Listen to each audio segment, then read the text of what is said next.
Boa noite, bem-vindos ao Expresso da Meia-Noite, um programa feito semanalmente em colaboração entre a SIC Notícias e o Semanário Expresso, numa semana fortemente marcada pelas críticas à passagem de Durão Barroso para a Goldman Sachs. Não pela notícia ser de agora, porque já tem algum tempo, mas porque esta semana Jean-Claude Juncker tirou literalmente o tapete vermelho ao ex-presidente da Comissão Europeia. Juncker assumiu que Barroso vai ser passado a tratar como lobbyista, o que é uma situação absolutamente inédita para um ex-presidente da Comissão ou mesmo para ex-comissários que muitas vezes transitam para empresas privadas, até do setor financeiro, com fortíssima presença em Bruxelas. Barroso, entretanto, acusou a Comissão de discriminação. Juncker diz que o problema, já deu a resposta, diz que o problema não é ele ter ido para um banco privado ou para um grande banco privado, mas para a Goldman Sachs, ou seja, diz que o problema era particularmente por causa deste banco. E, entretanto, o primeiro-ministro português, António Costa, pediu hoje explicações ao Presidente da Comissão Europeia por escrito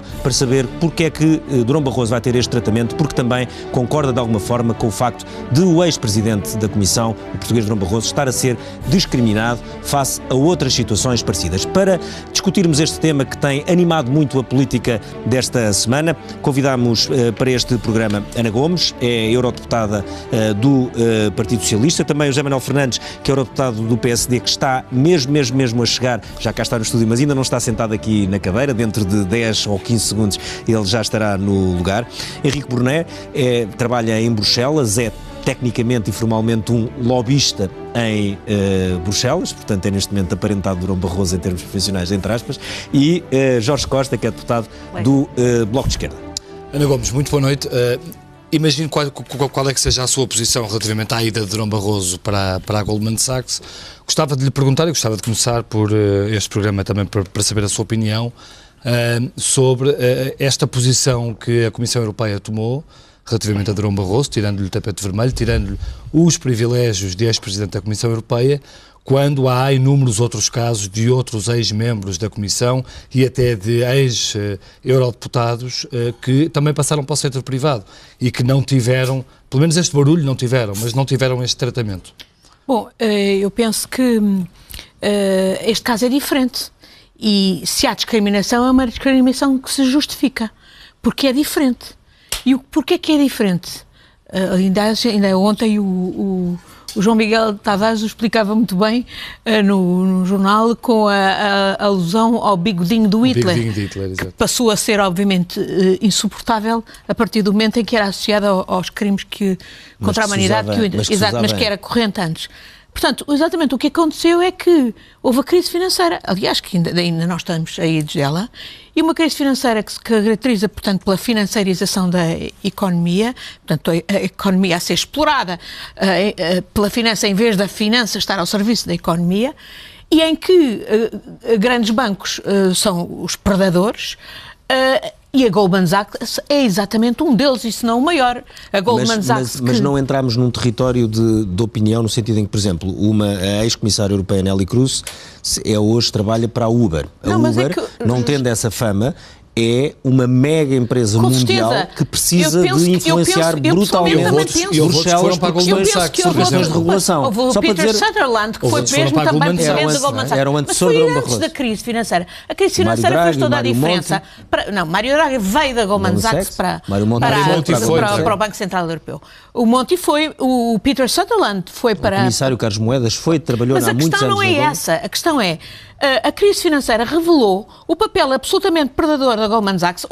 Ontem, por exemplo, a senadora americana Elizabeth Warren escreveu uma carta ao Departamento de Justiça a perguntar porquê é que não havia procedimentos criminais contra os responsáveis de vários bancos, incluindo a Goldman Sachs, porque já tinham tido as multas. A Goldman Sachs pagou uma multa de 5 mil milhões de dólares na América por ter, por exemplo, fabricado produtos tóxicos imobiliários que contribuíram para a crise do subprime. Sabemos que a Goldman Sachs foi uma das artífices do maquilhar das contas da Grécia e depois de explorar aquilo contra a Grécia, sabendo que ela própria tinha maquilhado as contas da Grécia. Portanto, a União Europeia, que passa por esta crise, os cidadãos europeus que passam por esta crise, não podem admitir que um presidente da Comissão Europeia que tem deveres...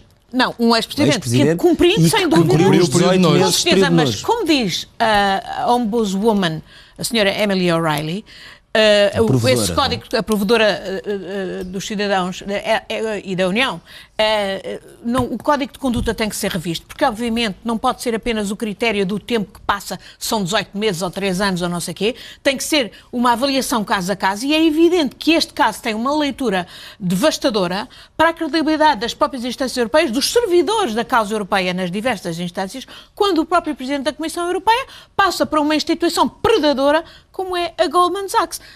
Eu lembro o Lloyd...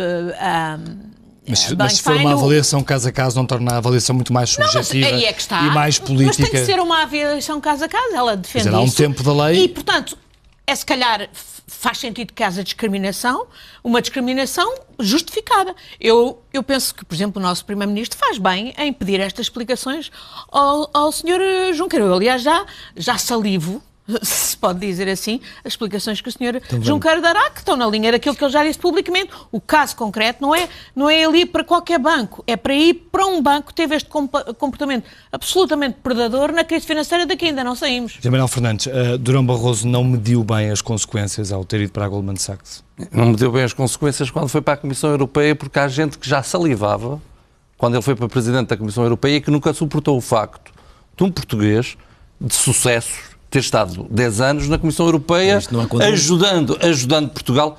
Qual foi a norma que Durão Barroso violou?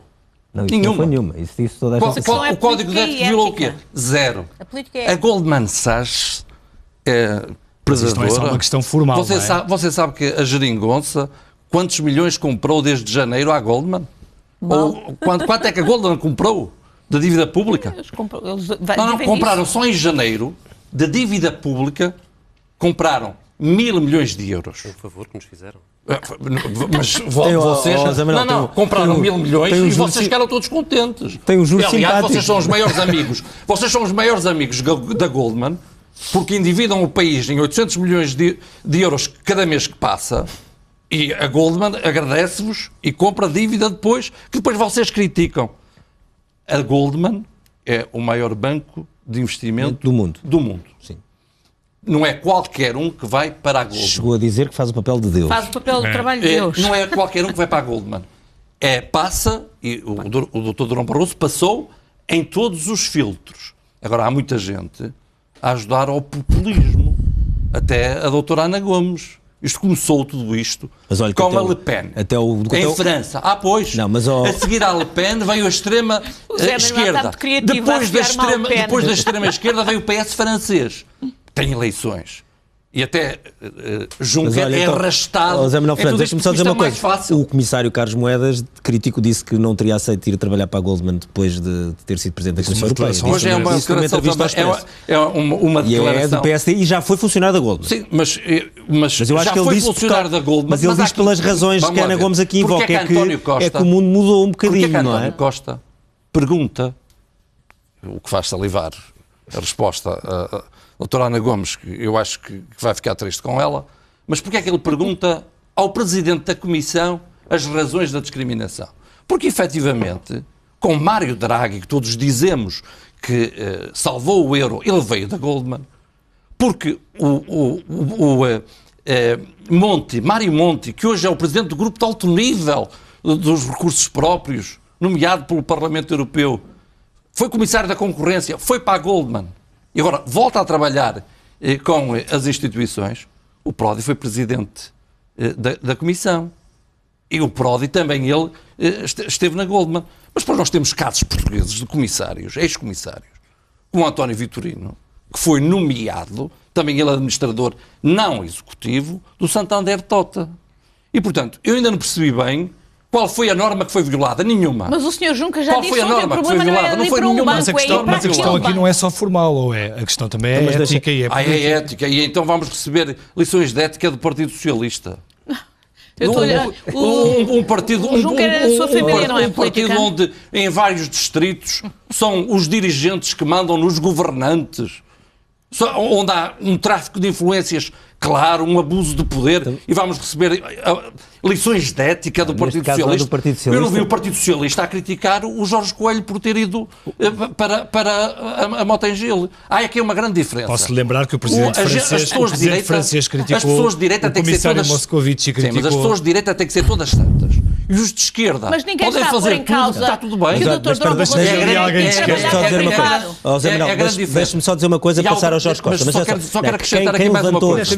Deixe-me só dizer uma coisa. Quem levantou a questão que aqui hoje estamos a discutir, porque esta notícia tem mais de um mês, foi agora esta decisão do Jean-Claude Juncker, que não é de extrema esquerda ou de esquerda sequer. Também ele foi, o Jean-Claude Juncker, que vem do LuxLeaks, também ele embala nesta coisa toda. Coisa toda do populismo, é muito fácil. Foi uma decisão inédita do Presidente da Comissão Europeia, portanto, e é por isso que estamos aqui a discutir. Eu passo, Jorge Costa, o que o Zé Manuel França está a dizer é que há aqui uma decisão completamente discriminatória, casuística, que se aplica a uma pessoa quando há mais 20, 30, 100, se calhar 200, na mesma circunstância. Estamos a falar de Comissão Europeia, só à volta da Comissão Europeia ou do Parlamento Europeu. Bom, é verdade que... Porque ele não tem uma regra ou uma lei... Isto é o caso de uma árvore um bocadinho exuberante numa floresta. Não negamos a floresta. E o que temos hoje na Europa é uma floresta de promiscuidade entre a política e os negócios, entre a representação política e a responsabilidade do exercício de cargos públicos e o trânsito para as grandes multinacionais. É sabido que da Comissão Barroso, 1/3 dos membros da Comissão Barroso já estão em exercício de funções à cabeça de multinacionais, de grandes empresas ligadas às multinacionais também, em privadas. E, portanto, isto é evidente que não é Durão Barroso, como foi dito aqui, e quando se entra nesta avaliação de Barroso, é curioso que rapidamente podemos chegar a ouvir um eurodeputado do PSD atacar o Jean-Claude Juncker, que é da sua família política, por ser um promíscuo que está ligado ao LuxLeaks e que, enquanto Primeiro-Ministro, beneficiou a finança do seu país de maneira obscura. Vocês gostam de turpar a pessoa? Não, toda a gente ouviu o que o senhor disse e agora estão a ouvir o que eu digo. Não disse isso assim. E, portanto, o que se vê é que há uma cultura de porta giratória que não é exclusivo das instituições europeias, que é da situação política europeia em geral, em cada país. Em Portugal vivemos isso. Nós temos, nos últimos 40 anos, um quinto dos ministros e secretários de Estado que passaram pelos diversos governos ocuparam também lugares de administração e em órgãos sociais de empresas do PSI 20. Só na EDP há 20 ex-ministros e secretários de Estado que estiveram nas administrações só no período posterior à privatização, e a EDP nem está no pódio, porque o grosso da coluna está na banca e na construção civil. Portanto, isto é uma cultura... Mas quem está nos governos, depois o que é que pode fazer a seguir? Quem está nos governos ou quem está no poder tem direito a ter acesso ao setor privado a seguir ou não? Com certeza, mas eu estou a falar de órgãos sociais, de empresas que têm uma relevância nas economias, que faz com que o exercício de cargos públicos passe a ser visto em democracia como uma forma de ascensão social, como uma forma de promoção, de mobilidade social ascendente, como diriam os sociólogos. E isto é que é grave, é que se veja e que se comprove pela estatística e pelo estudo dos currículos daqueles que passam por cargos de governo, que o exercício de cargos de governo é uma garantia de ascensão social. E é precisamente por isto que é preciso reforçar as regras de incompatibilidade, reforçar as regras, os períodos de nojo, ampliá-los e garantir que, em casos absolutamente críticos como é este, não se possam verificar situações deste tipo. Mas o Durão Barroso, é bom dizê-lo, porque ainda não foi mencionado, já envergonhava Portugal antes de ser comissário europeu e antes de ter passado para a Goldman Sachs. Estamos a falar de alguém que está na fotografia do momento mais baixo da história mundial no século XXI, que é a cimeira em que foi declarada a guerra no Iraque e, portanto, em que se abriu, em que se declarou, em que se decretou que a resposta aos fenómenos de terrorismo internacional passaria pela massificação, pela generalização da guerra e pela destruição de toda uma região do mundo que é o Médio Oriente. E esse momento, que foi a Cimeira das Lajes, em que foi declarada a guerra do Iraque, tem a fotografia de Durão Barroso. É extraordinário que uma figura como esta, que esteve nesse momento que nos envergonha a todos enquanto portugueses, porque ocorreu em território português, tenha sido de seguida premiada com o lugar de Presidente da Comissão Europeia. Estava bem de ver que esta história não podia acabar bem, mas que era provável que viesse a acabar exatamente assim. Henrique, o Henrique está aqui no Expresso à Meia-Noite para nos explicar também o que é ser lobbyista, porque essa é a condição que Durão Barroso irá assumir agora, e isso é exatamente o quê? Bernardo, se não se importa, eu acho que antes disso, mas só dizer uma coisa. Eu julgo que na expressão que foi usada de dizer que se tratará tratado não é lobista, eu acho que há aqui um equívoco. Pois, mas eu acho que há aí um equívoco. Então ainda bem, vamos Deixe-me só situar. Porquê que eu acho que há um equívoco? Deixe-me dar um exemplo que eu acho que ajuda a perceber. É evidente que se a Greenpeace amanhã pedir uma reunião à Comissão Europeia, ao Presidente da Comissão Europeia, e se quem for, e provavelmente quem irá em nome da Greenpeace será o Presidente da Greenpeace. Ao nível do Presidente da Comissão Europeia, será certamente o Presidente da Greenpeace. Isso não faz do Presidente da Greenpeace lobista. Claro. Pronto. O que não quer dizer que, me responda, bom, mas a Goldman Sachs achou importante ter uma pessoa da Comissão Europeia. Mas isso, o que eu estou a dizer é, isso não transforma o Presidente não executivo da Goldman Sachs num lobista. O que há aqui eventualmente aplicado, e que me parece que é razoável, é, aplicam-se às reuniões que sejam tidas por alguém desta empresa, que está no registro de transparência, já vamos falar se calhar sobre o que é o registro de transparência, que está no registro de transparência, quando tem reuniões com entidades da Comissão Europeia, nomeadamente comissários, gabinetes dos comissários, fica apegada, mas isso é o que aconteceria sempre. Portanto, eu sobre isso... Não aconteceria com o ex-presidente da Comissão, provavelmente. Não, com o ex-presidente da Comissão, enquanto ex-presidente da Comissão, não, mas também não me ocorre que alguém que fosse em representação da Goldman Sachs não estivesse à espera que isso fosse assim normal. Portanto, desse ponto de vista, isso é normal. Agora, dizer que o presidente não executivo de um banco é um lobista, desculpe, mas é a mesma coisa dizer que o presidente de uma ONG é um lobista. Não, tem representações institucionais, não se transformam em lobistas. É uma confusão que não ajuda à conversa, é só isto. E o que é que faz um lobista em Bruxelas? Um lobista em Bruxelas... Porque em Portugal não há lobista formalmente. Não, mas não há como... Já se tentou regulamentar em Portugal não e não há conseguiram. regulamentação, não há registado, na Assembleia não há um registro... O Pedro Lomba teve um projeto, aliás, para regulamentar e não conseguiu. Eu acho que a segunda parte do termo, embora eu tenha dito que acho que não aplica ao ex-presidente Barroso ser lobista, há uma segunda parte desta frase, que é uma frase que só pode ser dita em Bruxelas e não pode ser dita em Portugal, que é, aplicam-se-lhe as regras normais dos lobistas. Isto não podia ser em Portugal, porque não sabe o que é que isto quer dizer em Portugal, não faria a menor ideia do que é que isto queria dizer. Em Bruxelas sabe que quer dizer o seguinte, que as empresas estão registadas no registro de transparência, voluntariamente, mas que para reunirem com comissários, gabinetes de comissários e até com alguns deputados, aí é absolutamente voluntário, são alguns deputados que dizem eu só reúno com quem está no registro de transparência, têm que estar inscritas no registro de transparência. Isso implica dizerem quem são, em que é que se interessam, quanto dinheiro gastam nesta atividade e, no caso, como o meu, que sou uma consultora, quem são os seus clientes. E, portanto, quando eu peço uma reunião a um deputado português, o deputado sabe que eu sou a empresa Opportunity, que represento, no caso daquela reunião, a empresa X, que quer falar sobre o tema A, e, eventualmente, se o deputado tiver agenda pública, como lhe digo, os comissários, os gabinetes dos comissários e os diretores gerais têm agenda pública para este tipo de reuniões. Alguns deputados também têm agenda pública para este tipo de reuniões e dizem, deixe porque eu quero ficar com o seu cartão para pôr na agenda pública que eu reuni com esta pessoa sobre este tema. O que é para mim interessante é que esta frase não podia ser dita em Portugal, porque isto não existe em Portugal. O que não quer dizer que não faz lobby, e que é ilegal, não é? Quando as confederações patronais ou os sindicatos ou uma associação ambiental ou uma empresa pede uma reunião a um ministro, a um diretor-geral, a um deputado, eles não lhe dizem que não recebem. E eles estão, obviamente, a fazer lobby. Simplesmente não há enquadramento. Isso faz falta cá. Portanto, esse eu acho que era a segunda parte interessante desta conversa, é o que é que nós podíamos aprender do modelo europeu que faz falta cá. Mas acha que ainda há uma conotação negativa à volta do lobista em Portugal?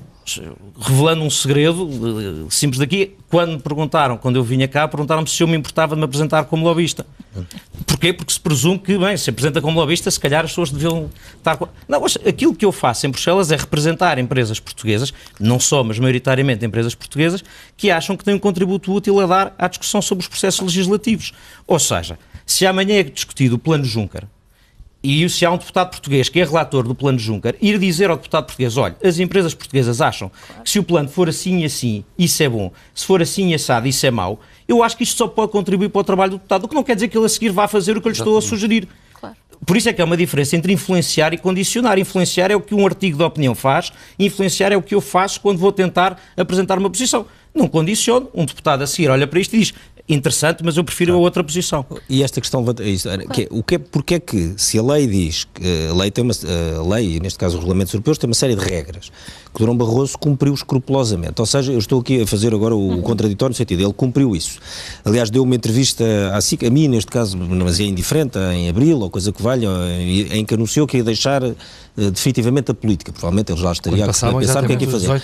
Deixou passar os 18 meses desde que saiu da União Europeia e aceitou ser contratado pela Goldman Sachs. Ele, nesse período, entretanto, nestes 8 meses, deu aulas, trabalhou, deu conferências, deve ter ganho também muito dinheiro a dar conferências e fez outras coisas. Com que critério é que agora isto é estabelecido? Porque é que essa é a questão que eu penso que está por trás do que dizia há bocado Isabel Fernandes. Qual é o critério? Bom, no Parlamento Europeu nós batemos, eu sou fundadora de uma plataforma por transparência e integridade que se bate exatamente por um código de conduta ainda mais rigoroso, designadamente relativo às tais portas giratórias e, portanto, a critérios. A própria provedora, como eu disse há bocadinho, quer que haja outros critérios para além da passagem do tempo, mas eu penso que, de facto, nós, deputados, precisamos de falar com todos os atores. Eu, por exemplo, estou neste momento, sou relatora sombra da revisão da Diretiva contra o Branqueamento de Capitais. Eu estou frequentemente a ser procurada pela Associação Europeia de Bancos, por diversos bancos, tal como as polícias, como organizações da sociedade civil, que me querem dar o seu ponto de vista. E isso é importante para mim, não me condiciona, como é óbvio. Com certeza, como influencia outras coisas não me condiciona, e é não importante. Não a condiciona, espera-se. Com certeza. É evidente. Portanto, mas o que é preciso é que haja transparência, é isso que não há cá em Portugal. A mim incomoda-me muito, inclusivamente, ver pessoas que têm todos uma trajetória de serviço público e hoje estão aí no comentário político, mas que estão hoje já não em funções públicas, mas ao serviço de grupos económicos e continuarem a manter a aura de que estão a fazer, enfim, isenção, comentários com isenção com o seu background. Por exemplo, estou a falar, por exemplo, de antigos colegas meus, do MNE, portanto, o mal não está a fazer isso. O mal é não haver, de facto, a declaração dos interesses que hoje eles para as pessoas saberem que não são apenas representação de um ponto de vista isento, digamos, de serviço público, mas de determinados interesses de grupos económicos que servem. Portanto, a questão é a transparência. Neste caso concreto, eu penso, e não é por falta de transparência, porque o Durão Barroso não só cumpriu as regras formalmente, portanto, não é o aspecto jurídico, é o aspecto político e ético.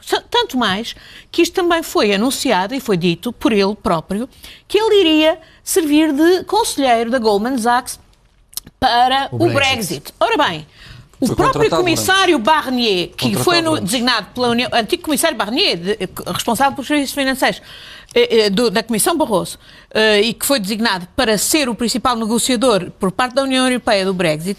Ainda ontem li uma entrevista dele a uma rádio francesa em que ele dizia que isto era altamente chocante para todos os funcionários europeus que vão ter que negociar do lado europeu o Brexit, porque obviamente, sabendo-se os interesses que tem a Goldman Sachs e toda a Citi e todo o sistema financeiro no chamado passaporte europeu, portanto, manter o melhor dos dois mundos, o mercado interno e, por outro lado, o esquema enfim, que permite tudo, o tax havens, etc., a partir da City de Londres, portanto, que isso seria altamente gravoso, porque, obviamente, Durão Barroso teria privilégios, como antigo presidente, que mais ninguém teria.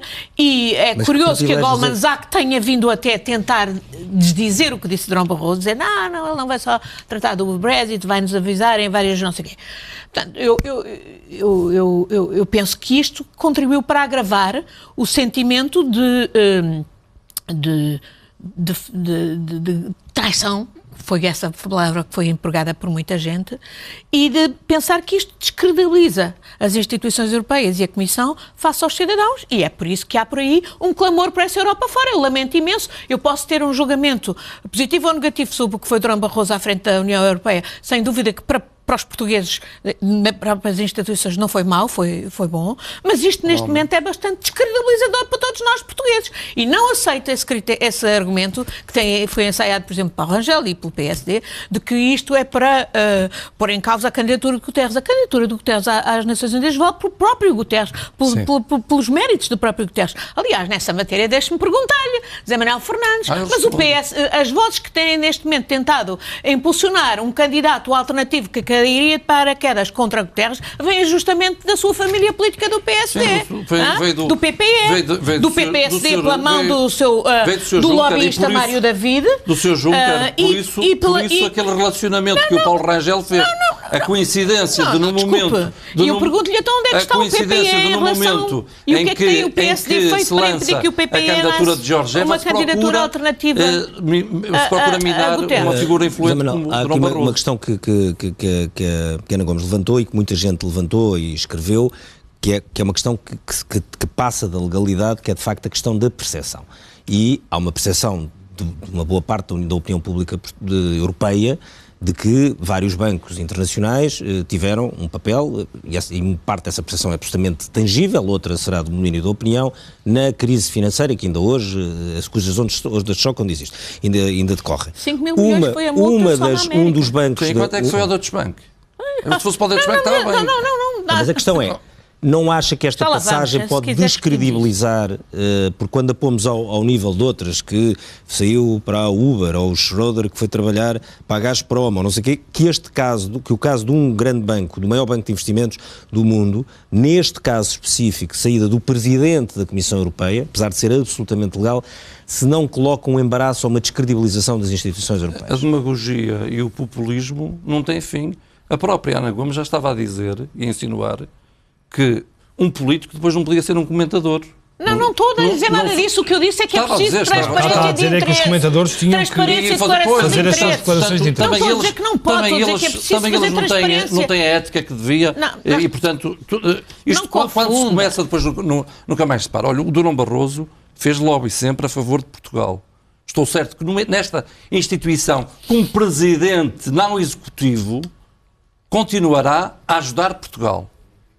E desconhece, por exemplo, eu há bocado referi a isso, que a Goldman já comprou este ano a Portugal dívida pública 1.440 milhões de euros. É um banco influente. Tomara eu ter muitos Cristianos Ronaldo em todo o lado. O Guterres nas Nações Unidas, o Durão Barroso, depois de ser presidente da Comissão Europeia, não sei quando é que voltaremos a ter um presidente da Comissão Europeia, não sei que português é que cumpria requisitos para ser presidente não executivo da Goldman, mas se tivéssemos gente no BCE, no Banco Europeu de Investimentos, ficava todo contente. Agora, o Durão Barroso, porquê é que não dizem que ele abdicou do subsídio de reintegração a que tinha direito? Porquê é que não dizem isso? Porquê é que não dizem que o Durão Barroso... Porquê é que não dizem que o Durão Barroso... Porquê é que não dizem que o Durão Barroso foi ele que alterou a regra de 1 ano para 18 meses? Do período de nojo. Vocês não conseguem arranjar um único argumento legal para a sua atitude. Nem um único argumento moral. Até porque iam vocês dar-nos lições de moral o Partido Socialista. Mas você está a falar do seu em termos da plataforma da transparência da União Europeia, transpõe-a para Portugal porque tem muito trabalho aqui a fazer, mas aí é o silêncio. José Manuel Fernandes, neste momento estou a perguntar-lhe porque é que acha que Jean-Claude Juncker demorou o tempo que demorou a decidir e a forma como decidiu, sendo ele, aliás, da família política do próprio Mas ele também Barroso. tem direito a errar. Até porque... Ele deu uma explicação pública... Até porque, vamos lá ver, ele diz assim... Foi por pressão dos ele podia ter ido para o privado, mas não devia ter sido para aquele banco. Era para o Deutsche Bank, que tem uma multa de 12,5 mil milhões de euros e que pode tornar o sistema financeiro, pode torná-lo caótico e é um problema. A Goldman, até é daquelas que têm menos multas, se compararmos com o facto de ser o maior banco de investimentos. Portanto, deem-me argumentos que não sejam pequenas vinganças de procurar fotografias do passado, de uma cimeira que ocorreu nos Açores, como aquela... Deem-me argumentos para que um português, como o Dr. Durão Barroso, que fez um excelente trabalho na Comissão Europeia, e quando eu disse que ele fez lobby a favor de Portugal, há coisas que ele, como Presidente da Comissão Europeia, nem precisa de dizer para ajudar Portugal. Não tenho dúvidas de uma coisa. Se fosse neste momento o Presidente da Comissão Europeia, Dr. Durão Barroso, não teríamos tido a bagunça que foi a questão das sanções e agora da suspensão dos fundos, porque nenhum comissário sequer tinha a coragem de avançar com o que quer que seja. Eu vejo eu que sou um pequeno coordenador na Comissão dos Orçamentos, quando entrega algum relatório, são os próprios colegas que vêm dizer, sem lhes pedir nada, olha, isto aqui pus isto até a favor de Portugal, isto não prejudica Portugal, sem se dizer nada. E, portanto, o facto de Dr. Durão Barroso ter estado a Presidente da Comissão Europeia Todos os governos o reconhecem, todos os primeiros ministros, até socialistas, não tiveram que aguentar com uma troika. Foram só, por exemplo, por isso, foram só não 10 viu anos. os buracos na banca. A Troika aqui foi responsabilidade foram só do Sr. Sócrates e do governo do Partido Foram só Socialista. 10 anos mais complicados da história da União Europeia, não é? Esteve no período mais difícil, reforçou as instituições da União Europeia, demos grandes avanços em termos da União Económica e Monetária, conseguiu-se sair da crise. Agora procura-se fazer aqui um espalhafato, um exagero, porque o Dr. Durão Barroso não pode abandonar a vida política, ir para uma entidade privada, e era importante que tivesse um subsídio de reintegração que abdicou dele, e portanto disso não falam. Sobre isso dizem zero. Jorge, há uma questão que tu há bocado colocaste na tua primeira intervenção e que muitas vezes no Bloco de Esquerda, e vocês fazem essa lista dos que são deputados, são advogados, etc., mas há uma questão que é, o contrário desse discurso é a política não atrair muitas vezes pessoas que sejam qualificadas ou que tenham uma profissão cá fora de outro género, nomeadamente as pessoas que vão para comissários europeus, normalmente são sempre pessoas escolhidas pelos governos, porque normalmente por alguma razão os governos entendem que são as pessoas que têm qualificações para aquilo. A partir daí, no fundo, se uma pessoa sai da Comissão Europeia pode fazer o quê a não ser voltar para a política? Na prática nada. Ou seja, essa é que é a questão. Ou seja, esse discurso, quando é levado ao extremo, está quase a limitar a possibilidade de carreira no setor privado depois de estar numa posição como a da Comissão Europeia. Não, vamos ver. Está a ser naturalizada, aqui de uma forma até um pouco surpreendente, a ideia de que depois de um cargo político de topo, o que se segue é a presidência de um banco. Não estou a dizer isto, eu estava a usar os vários exemplos. O que se segue é a administração de um banco. Se não é a Goldman, é o Deutsche. E, portanto, administrador não é executivo. Essa ideia perceber o que é o administrador não é executivo. Mas quem manda na Comissão Europeia, quer dizer, é tentacular, mexe com tudo. Há um problema que se verifica muitas vezes. Pode até influir positivamente. Se verificou muito ao longo da história dos últimos anos do governo português e que se verifica na União Europeia, que é o de termos pessoas que decidiram concretamente, enquanto membros de governo, privatizações, parcerias público-privadas, rendas garantidas nas suas áreas, irem ocupar os lugares de administração nas empresas que beneficiaram dessas mesmas decisões. Mas isso a lei proíbe. A lei proíbe. Em Portugal, mas isso sucede sistematicamente. Se olharmos para as administrações não vou dar exemplos agora, não vou desfilar a lista, mas é isso que se tem verificado e, enfim, tem sido amplamente difundido aqui. E na Europa sucede precisamente o mesmo, ou seja, a Goldman Sachs, como foi dito anteriormente, foi um banco que teve um perfil altíssimo na geração e na gestão do problema da dívida, do problema das políticas de desregulação financeira, de desenvolvimento sem freio da banca de investimentos, da mistura entre a banca tóxica e os depósitos das pessoas, todos os problemas que se verificaram e identificaram sistematicamente, que se prometeu resolver depois do crash de 2008 e estamos à espera que isso aconteça, ocorreram em grande medida durante o mandato de Durão Barroso na presidência da Comissão. Esse mandato... Na Comissão, no primeiro mandato. Plano e sem problemas, tão pouco turbulento que ele foi. E, portanto, agora estamos perante uma situação em que, como vemos aqui, quando encontramos os antigos ministros das Obras Públicas nas administrações das Motas em Gil ou das Teixeiras Duarte, estamos a ver Durão Barroso que pactuou e legitimou, argumentou e explicou, digamos assim, toda essa política ou toda essa inércia perante os problemas do sistema financeiro a ser... Por acaso a regulamentação financeira, a regulamentação europeia financeira mudou brutalmente nos últimos anos. Pós-crise. Mas a primeira comissão foi desregular. Não, mas estou a dizer pós-crise. Tinha lá o Antribe, tinha lá o Mandelson. Pós-crise. Durante a comissão, durante a presidência de Durão Barroso, aquilo que já mistura com as obras públicas. E, portanto, e aqui verifica outra vez o mesmo cenário, de termos um regresso. Desse ponto de vista, encontramos, para ir um bocadinho ao que foi dito anteriormente, a questão do lobby é uma atividade de influência realizada por profissionais identificados. Não tem nada a ver com a influência que tem a promiscuidade entre a política e os negócios. Porque a promiscuidade entre a política e os negócios é o que faz com que a influência seja exercida pelos próprios titulares dos cargos políticos. Ora, não se espera, porque não se pode permitir, que acumulam, que é inaceitável do meu ponto de vista. Que saltam entre escritórios de advogados que representam empresas sobre as quais eles fazem legislação. Já não querem falar de Durão Barroso agora. Não, é porque o problema de Durão Barroso é só o exemplo acabado e mais escandaloso vocês não têm um de um fenómeno muito mais profundo na política europeia. Zero de argumento, não tem nenhum único. É um Por isso fenómeno. tratam para outros temas. No caso de Durão Barroso, eu acho que é preciso... Eu penso que Durão Barroso... É que o caso de Durão Barroso nos ajuda a pensar sobre o problema da democracia europeia e nos vários países. Porque o caso de Durão Barroso não precisa de mais explicação, está explicado e não há ninguém que não o compreenda ao primeiro olhar. O problema é tirarmos lições que nos sirvam para o que são as regras nas nossas democracias e para percebermos que não podemos permitir que a influência se faça através dos titulares de cargos de governo que apliquem políticas em nome de cargos futuros no setor privado. Essa é uma questão importante para perguntar ao Rico. Porquê é que as empresas privadas contratam tantos ex-comissários europeus? Porque eles são todos inteligentes. Eu tenho a expectativa que maioritariamente sejam inteligentes, certo, sejam mas capazes, ou sejam porque informados, dominam completamente a máquina de Bruxelas. E percebem do assunto. Tiveram lá 4 ou 8 anos e dominam completamente a Casa das Máquinas. Eu acho que lhes respondo à pergunta, explica dizendo qual é que é. A certa altura nós, como logo da empresa, o que usamos é We Know Brussels. Porque é evidente que esse é o fator mais importante, é perceber o que é que está em causa, é perceber em que momento é que é interessante dizer o que é relevante, o que é útil ou não útil e que processos é que existem. Compreender o processo é obviamente importante.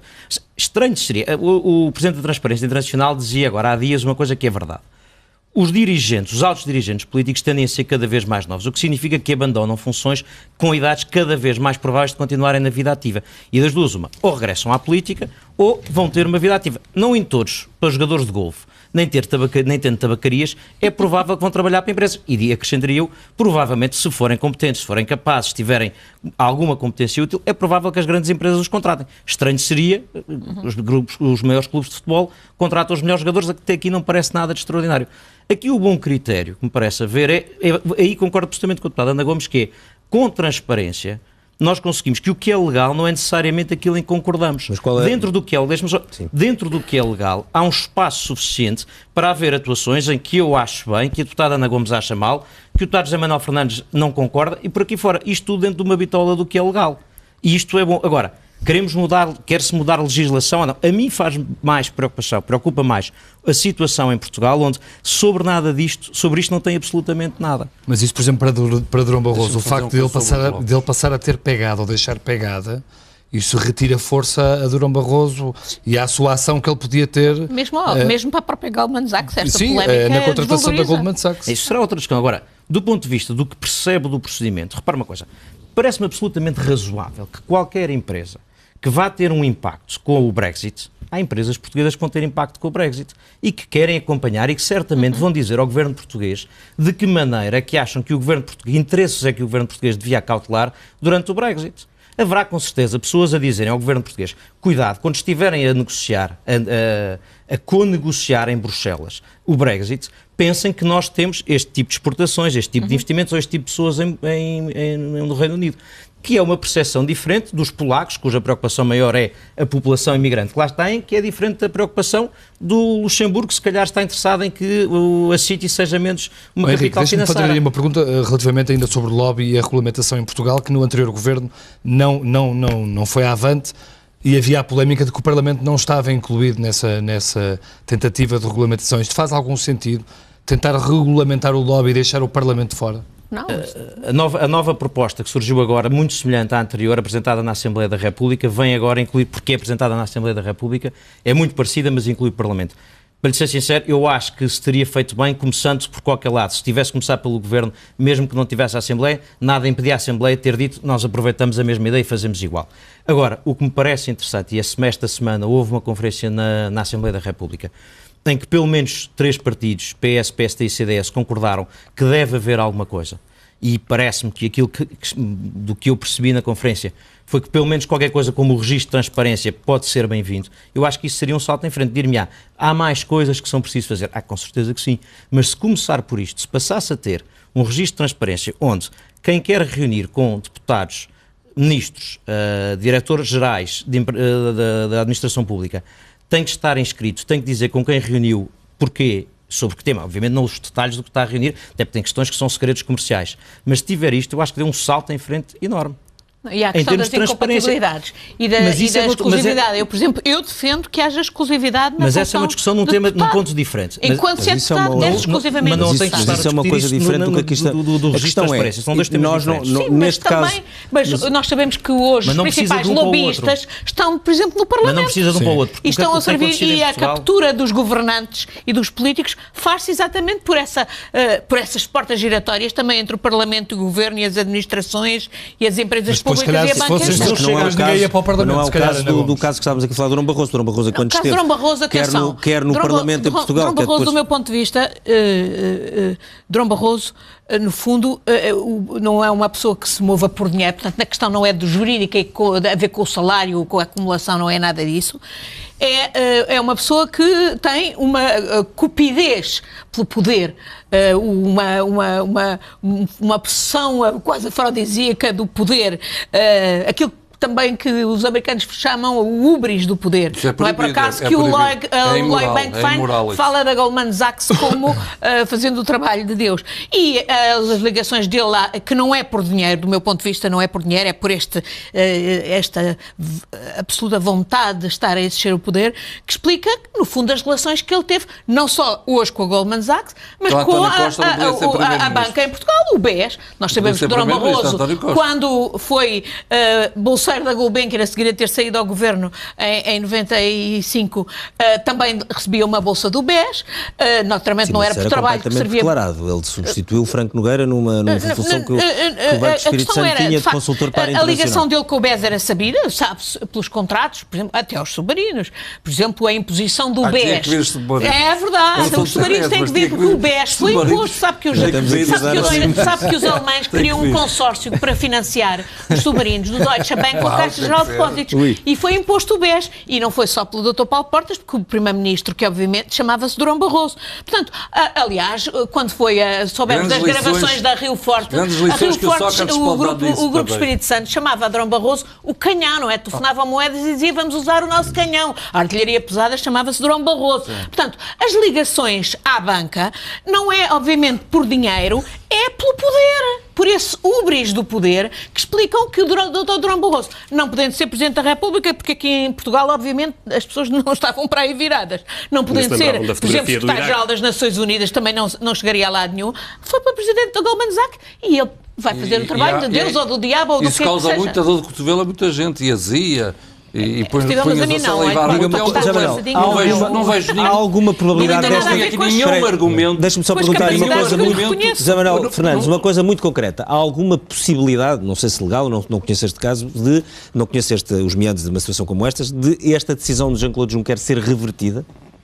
No sentido em que, se há uma situação discriminatória e ad hominem... É discriminatória em relação mas há discriminações que justificam.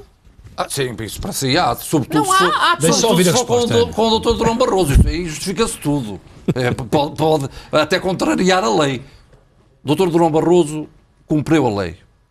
Há precedentes iguais em que o tratamento que foi aplicado, já referi os nomes, é verdade, a Mário Draghi, a Prodi, bem, uma série de comissários também que são opostos a este. E, portanto, há aqui uma discriminação, mas há uma discriminação até em relação ao banco. Parece que este é um banco que é mau, os outros são todos bancos bons, ainda que tenham comportamentos muito piores na própria crise. E, portanto, há aqui, efetivamente, e por isso entendo a pergunta de António Costa a Juncker. E eu espero que a decisão seja revogada, porque há aqui um outro engano. Então... E depois nós embarcamos todo nisto. O papel de presidente não executivo não é um papel de lobista. E nós próprios estamos a começar a dizer todos que ele é um lobista. Não é esse papel. A decisão, para responder claramente, a decisão de Juncker nessa matéria está errada do ponto de vista jurídico, do ponto de vista da análise dos factos, do ponto de vista dos precedentes. Está certo e vai ser mantida. Se, por exemplo, perdesse a pensão. E reforçada até. Se ele perdesse a pensão vitalícia, por exemplo. Se ele perdesse a pensão vitalícia, com base em quê? Há uma petição para isso, não é? De funcionários. Não é só os funcionários, são os funcionários, é tudo. Sim, há petições para tudo. Mas esta é dos funcionários da Comissão Europeia, não é uma... Tem 150 mil assinaturas. Tinham dúvidas sobre como é que iriam tratar... Eu admito que haja mais que 150 mil pessoas a não gostar do Dr. Durão Barroso. Certamente. E, portanto, pode haver outras... Não é essa, pode haver outras petições até para que ele não seja sequer pago e trabalhe de borla nas funções que está a fazer. Não considero que isso é juridicamente inviável, porque não há violação de nenhuma regra por parte do Dr. Durão Barroso. E eu nem consigo perceber muito bem este exagero todo relativamente a esta matéria. O que isto denota é os tempos que vivemos. É verdade. Os tempos em que a União Europeia vive, em que o populismo cresce, em que não notamos que nós só somos 7% e somos a maior economia do planeta, não notamos isso. Não houve uma crise financeira, não houve milhões de europeus gravemente afetados pelos comportamentos predatórios. E até algum governo em Portugal que nos levou à bancarrota e um outro que está neste momento em atuação, que prometeu crescimento e prometeu até 1,8%, só temos 1%, que tem uma dívida galopante. Por isso é que eu digo que vocês são os maiores amigos da Goldman, que aumentam a dívida todos os meses e eles compram-na a seguir. Prometeram aumentar as exportações, diminuem as... Isso é muito ao lado do programa. Mas é a verdade. Eu estou aí na onda. Sim, agora, há um problema na União Europeia que é a de não percebermos a força que temos. Nós não conseguimos notar que somos uma democracia onde os valores são respeitados, a liberdade, mesmo assim o espaço mais seguro, com mais direitos sociais. 50% dos direitos sociais estão aqui neste 7% da população mundial. Somos aqueles que mais contribuem então, em termos da ajuda humanitária. Mas depois parece que está tudo mal. Está tudo mal depois. Porquê que cresce o populismo e os nacionalismos? Jorge, porque os cidadãos estão descrentes nas instituições. Estão descrentes por comportamentos como este de Durão Barroso. Eu próprio receberia muitos mais elogios se embarcasse nessa coisa toda. É muito fácil os peixes mortos irem ao sabor da corrente. Jorge, para encerrar, este caso pode dar asa a alguma alteração de lei, quer dizer, quer a nível europeu e de consciencialização a nível nacional, eventualmente da alteração das regras, das normas, porque senão isto ficamos aqui sempre no domínio da opinião, que é um bocadinho complicado gerir este tipo de situações. Sim. Ou seja, já se falou, este é um caso exemplar por extremo e que, portanto, deve inspirar essa preocupação e deve inspirar essas alterações legislativas que se devem fazer em cada país e à escala europeia. Uma delas, e a mais óbvia, é aumentar o período de nojo e para que se possa separar... Para quanto tempo? Em Portugal, eu penso que os titulares de cargos políticos, em relação às empresas e a órgãos de direção de empresas que beneficiaram ou que foram prejudicadas por decisões da tutela, portanto, um Ministro das Obras Públicas não deve trabalhar numa construtora senão ao fim de 6 anos, que é a proposta que o Bloco de Esquerda fez. Em Portugal, achamos que este é um bom padrão. Um quadro competente, uma pessoa experiente, um ex-governante, terá uma saída profissional quando termina o seu lugar no governo. E não tem que ser administrador de uma empresa sobre cujo setor tomou decisões importantes no período imediatamente anterior. Isto vale para um ano, ou vale para os 18 meses que abnegadamente o Dr. Durão Barroso estabeleceu. Porque a verdade é que não se pode aceitar que um Presidente da Comissão Europeia, com as responsabilidades que ele teve, com o protagonismo que teve no quadro da crise financeira e no quadro do que se passou, por exemplo, na Grécia, vá depois para ser o presidente de um dos maiores bancos europeus e, sobretudo, um que teve as responsabilidades que teve nesse processo. Primeira página do Expresso. Temos que ir à primeira página. Vamos aqui à primeira página, que estamos a terminar, e a primeira página do Expresso traz em manchete uma entrevista a Carlos Alexandre, ele que, depois de ter sido entrevistado pela SIC, dá também esta entrevista ao Expresso e diz: querem afastar-me de tudo. Carlos Alexandre diz também, nesta grande entrevista, que Batalha recusa revelar motivo da transferência de 12 milhões. A acusação do processo Marquês já foi adiada 4 vezes. Aqui ao lado, então, e os Panama Papers, uma pergunta que aparece muitas vezes nas redes sociais. Os leitores do Expresso perguntam muito o que é feito dos Panama Papers. O Pedro Santos Guerreiro escreve sobre as investigações às offshores e a lista de pagamentos do GES. O PS só aceita taxar imóveis acima de 1 milhão de euros. o novo imposto sobre o património não é pacífico entre os socialistas. Bloco de Esquerda quer taxar acima dos 500 mil. Numa entrevista de Assunção Cristas, a líder do CDS explica porque avança para Lisboa e garante que não vai negligenciar a liderança do CDS. Diz que António Costa tem falta de seriedade democrática. Na fotografia da primeira página vemos o Palácio da Ajuda, que vai ser concluído 222 anos depois do início das obras. É um exclusivo do Expresso que mostra aqui o remate da fachada poente em primeiro plano nesta maquete. Santana Lopes quer mais 5 anos na Santa Casa. Ainda o Estado adia leilões de dívida pública. Os pobres foram os mais afetados pela crise. Um dossiê que trazemos no Expresso e que diz que 1 em cada 3 portugueses passou pela pobreza e, finalmente, a investigação aperta o cerco a médicos dos comandos. Está vista a primeira página do Expresso. Nós voltamos, como sempre, na próxima sexta-feira. Boa noite.